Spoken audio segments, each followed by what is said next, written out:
শুক্রবার সকালে আসানসোল আদালত চত্বরে তৃণমূল কংগ্রেসের লিগ্যাল সেলের পক্ষ থেকে প্রতিবাদ সভাতে উপস্থিত ছিলেন রাজ্যের আইন ও শ্রম মন্ত্রী মলয় ঘটক, আসানসোল পৌর নিগমের ডেপুটি মেয়র অভিজিৎ ঘটক, মেয়র পরিষদের সদস্য গুরুদাস চ্যাটার্জি এবং লিগ্যাল সেলের আইনজীবীরা।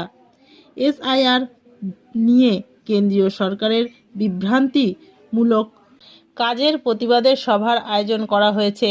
মন্ত্রী মলয় ঘটক কেন্দ্রীয় সরকারের সমালোচনা করে বলেন, কেন্দ্রে বিজেপি সরকার জনগণের মনে বিভ্রান্তমূলক প্রচার করছেন। তারা বলেছেন, পশ্চিমবাংলার রোহিঙ্গা ও বাংলাদেশি নাগরিক আছে, কিন্তু এখনো পর্যন্ত কোনো সেই রকম নাগরিক পাওয়া যায়নি। গণতন্ত্রে লেখা আছে প্রত্যেক নাগরিকদের তাদের ব্যক্তিগত মতামত প্রকাশ করার অধিকার আছে, কিন্তু বিজেপি সরকার জনগণের সেই অধিকার কেড়ে নিচ্ছে, ভুল প্রচার করছেন।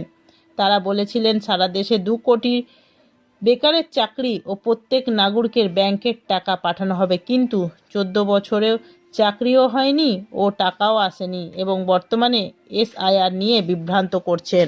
Clean Asansol, clean Asansol. আমি প্রথমে আসানসোল কোর্টের লিগ্যাল সেল, সেই লিগ্যাল সেলের তরফ থেকে আজকে যে পথসভার আয়োজন করা হয়েছে, ইস্যুটা হচ্ছে SIR, special incentive revision of voter list. তো আমরা এসআইআরের অর্ধেকের বেশি পর্বটা পেরিয়ে এসেছি।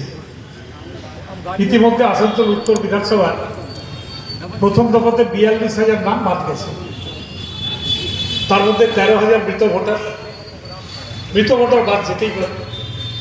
প্রায় 13,000 নাম যাদের ডবল এন্ট্রি ছিল, অর্থাৎ এখানেও ছিল, বিহারেও ছিল, এখানে ছিল, উত্তরপ্রদেশে ছিল, এখানে ছিল, মধ্যপ্রদেশে ছিল, এবং তাদেরকে কাগজ জমা দিতে হচ্ছে, তাদেরকে প্রমাণ করতে হচ্ছে যে আমরা ভারতীয়। এর আগে 2024-এ সে ভোট দিয়েছে, এর আগে 2019-এ সে ভোট দিয়েছে, 2014-তে সে ভোট দিয়েছে। তো আজকে ভারতবর্ষে এক একটা রাজ্যে প্রায় 1.5 কোটি, 2 কোটি, 3 কোটি করে নাম বাদ চলে যাচ্ছে।